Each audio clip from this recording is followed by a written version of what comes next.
ब्रह्मा और विष्णु ने करा, भगवान नारायण की धर्म पत्नी लक्ष्मी और भगवान ब्रह्मा जी की धर्म पत्नी ब्रह्माणी, दोनों ने शिवलिंग की स्तुति करी।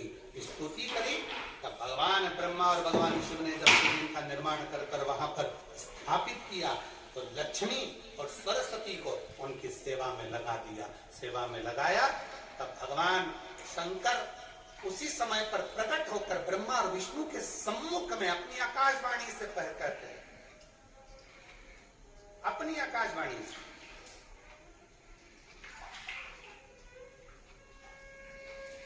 कि हे नारायण, आपने अपनी लक्ष्मी को हमारी सेवा में रखा, ब्रह्मा आपने ब्रह्माणी को हमारी सेवा में रखा, उसका क्रम क्या? तो भगवान नारायण कहते हैं कि जिसके घर में शंकर का शिवलिंग होगा, जिसके घर के अंदर शंकर का शिवलिंग होगा, जो शंकर के शिवलिंग पर एक लोटा जल चढ़ाने के लिए मंदिर जाएगा, जो कभी भगवान शंकर की भक्ति में डूबा होगा, तो उसके घर में दो देवियां सदा के लिए विराजमान होगी। पहले नंबर पर लक्ष्मी और दूसरे नंबर पर सरस्वती, हमेशा हमेशा लक्ष्मी भी होगी और सरस्वती भी होगी।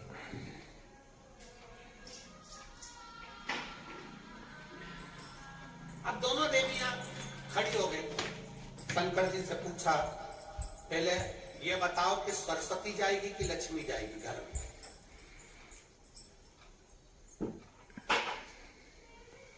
हमने रायपुर की कथा में कहा था, पुरुष की आदत रहती है वो एक कान से सुनता है, दूसरे कान से निकाल देता है, और माताओं की आदत रहती है दोनों कान से सुनती है और मुंह से निकाल देती है।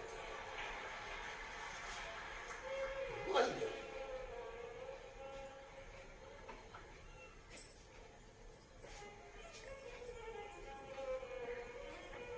और दिनेश भैया, हम 2-3 बार तुम्हारे यहाँ चुके, पर तुम्हारे यहाँ की माताओं की ऐसी आदत नहीं है कि दोनों कान से सुनो और मुंह से निकल। सारी बहुएं, चाहे तुम्हारी चाचियां हो, काकियां हो, काका हो, चाहे तुम्हारे घर की बहुएं हो, चाहे बेटियां हो, बहन आदि को, सब शिव कृपा के करुणा के पात्र हैं। बड़े भाव से सब एकजुट होकर सेवा में लीन रहते हैं। इसी के लिए साधुवाद है। आपके पूरे परिवार साधु था, शिव तत्व है।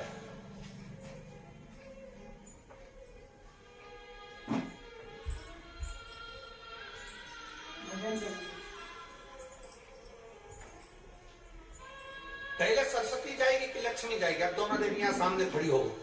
दोनों देवी कि किसी के घर में शंकर का शिवलिंग होगा, या कोई शंकर को जल चढ़ाने के लिए जाएगा, या कोई शंकर की भक्ति करेगा, या शिव महापुराण की कथा श्रवण करेगा, तो दोनों देवियों में से सबसे पहली देवी कौन उसके घर में जाएगी? भगवान शंकर मन में सोचे, हम ही फंस गए इन देवियों के चक्कर।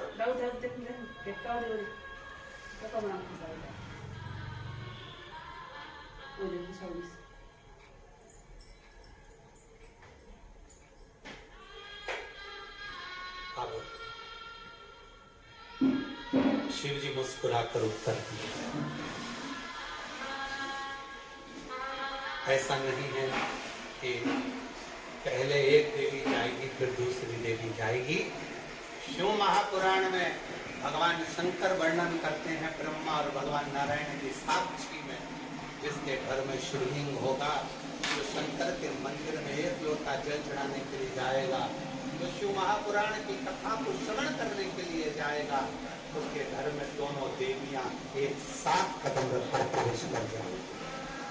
सरस्वती का कदम पड़ेगा, बुद्धि आएगी, विवेक आएगा। तो फिर लक्ष्मी का कदम पड़ा, लक्ष्मी के घर में श्रेष्ठता के साथ विकास करेगी।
कि हमारे यहाँ पर अभी किसी ने कह दिया था कि कोई आए थे, उन्होंने बोल दिया कि कहीं बैठी हैं वंदना मुकेश साहू,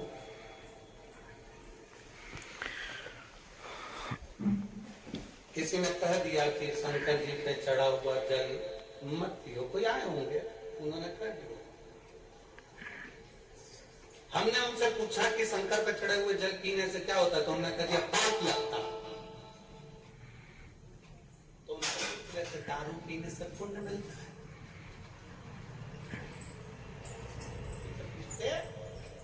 तो तुम्हारे यहाँ कथा कहने आए थे, जो बोलने आए थे, नहीं, उनसे तो पूछना था दारू पीने से पुण्य मिलता है क्या? किसने लिखा था पत्र? जरा हाथ हिलाओ जरा एक बार। श्रीमती वंदना मुकेश साहू, हाथ हिलाओ जरा एक बार। धन्यवाद जी आपको, जो आपने पत्र भेजा उसके लिए साधुवाद है। प्रणाम करता हूं मैं आपको बहुत बहुत। आइए एक बेलपत्र ले जाना, आ जाओ, साधुता है। पाप करो पुण्य मिलेगा, पशु पक्षी मारकर खाओ पुण्य मिलेगा क्या? दारू पी रहे हो पुण्य मिल रहा है, और शंकर पे जल चढ़ा हुआ पी रहे हो तो पाप मिल रहा है। अरे धन्य महाराज, तुम्हारे चरण किधर है? प्रणाम कर, साधुता। शिव तत्व को पहचानो।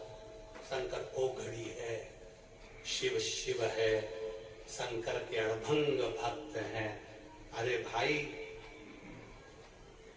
शिव का दरबार एक ऐसा दरबार होता है, शंकर का मंदिर एक ऐसा मंदिर होता है, शंकर का शिवलिंग ऐसा शिवलिंग होता है जिसको पशु पक्षी जानवर जलचर थलचर गंधर्व असुर अप्सरा किन्नर भी शिव की आराधना करते हैं, गंधर्व भी किन्नर शिव की आराधना करते हैं, असुर राक्षस पशु पक्षी भी शिव की आराधना करते हैं। इसीलिए उसको पशुपति नाथ कहते हैं।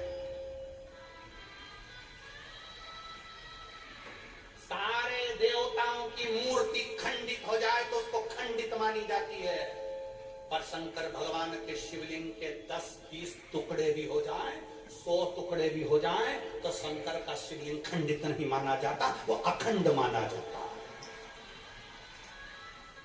वो अखंड माना जाता है। सारे देवताओं की मूर्ति टूट जाए खंडित मानी जाएगी, शंकर का शिवलिंग कभी खंडित नहीं माना जाए। तुम्हारे घर में रखे शंकर का शिवलिंग टूट गया, कोई बात